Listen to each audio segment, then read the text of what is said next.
A monopoly. A monopoly is when one company has complete control over a market.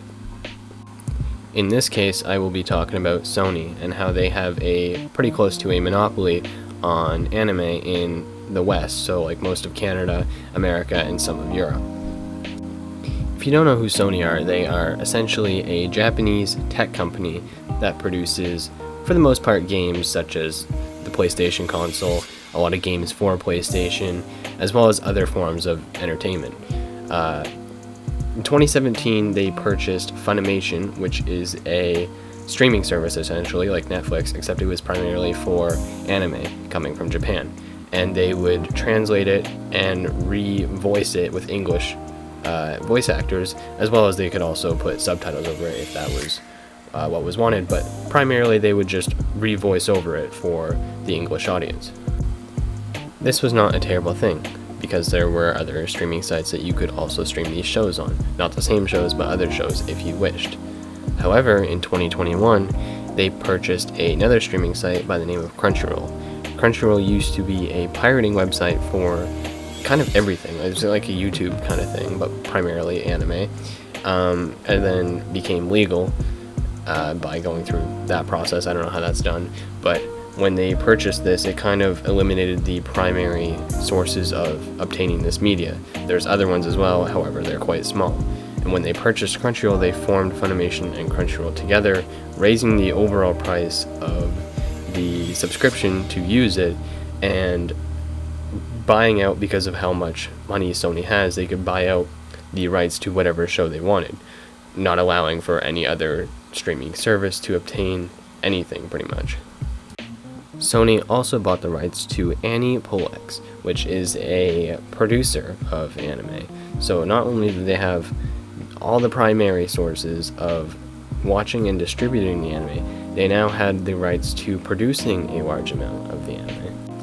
Which, just excluding this, having the rights to both the primary sources of consuming is already a huge problem, because they have control over what you can watch, essentially, because there is no competition. There are very few small companies, such as High Dive, that still are competing against them, and because of the amount of money that Sony has, they can buy the rights to whatever they want and kind of push everybody else out of the market. These smaller companies don't have the cash to spend or give good offers to the companies that are producing the shows. They may only be able to provide $1 million for the rights, whereas Sony can provide a couple million and it doesn't hurt them at all. This leads to, whether people want it or not, pirating, as Sony gets to pick and choose what is distributed in the West. If something is available in Japan but not translated, there is no legal way, unless Sony decides to buy the rights to it, to actually get access to it in the West, unless you decide to pirate it. A lack of competition also means Sony can be lazy if they want. If there are translation errors, or it's just not a very easy to use system, it may also lead to more pirating, as more people may put more effort into the translations, or how easy it is to watch something, or how easy it is to pick something up. Because there's no other competition, the competition doesn't have the money to do it in a legal way. Now, this further can lead to problems, as there is a Japanese production company by the name of Kadokawa that is open to purchasing like shares within the business, which means that anybody can go in and then potentially try to take it over if they want. But the people at the head, that the co-founders, were not allowing anybody to go in and take it over until recently, when one of the producers of it was kicked out or dropped out, and now Sony would like to purchase part of the company, which the company is willing to sell as long as it's to another Japanese company, which Sony is, in which Kadokawa was fully willing to sell it to Sony. However, Sony only wanted to buy the anime part of the production line and not the game section, however, which is kind of ironic because games are one of the huge portion that Sony actually produces and sells. But Kadokawa was not having that. They wanted somebody who would be fully committed to buy the entire company, which is very good, because if Sony gets their hands on Kadokawa, not only do they have all of the services that are used to distribute any anime within the West, they also have some of the major producers of the anime itself. So they can produce whatever they want and can distribute whatever they want. They have complete control over what is made and what is distributed, how it's made and how it's distributed. Kadokawa also owns a lot of the news networks that produce any information on any anime and games going on within not only their company, but just anything going on within the media. So Sony would also be able to advertise whatever they want and whatever is going on. They would have basically complete control over the entire process. Of course, Kadokawa is not the only Japanese producer of anime and games. They do, however, produce some of the major ones such as ReZero, Sword Art Online, and games such as Elden Ring, which is a huge chunk of the market.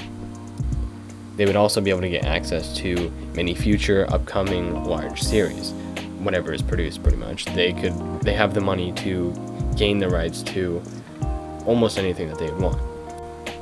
All of this may not seem that bad because Sony has the money to produce a lot more stuff. The problem that comes with this is the risk that is taken away.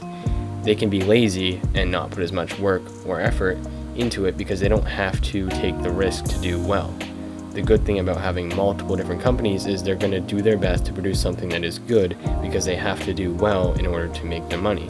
Sony does not. They can do super bad, or just like, if they're the only thing producing it, it's the only way people are going to be able to watch it. So it does not need to be good. They don't need to take risks. To add to this, where will it stop?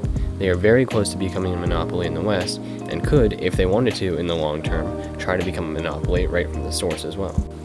The other thing that I want to address is that their primary competitors here in the West are Netflix and Disney Plus, as well as HiDive, but HiDive is very small compared to the other two.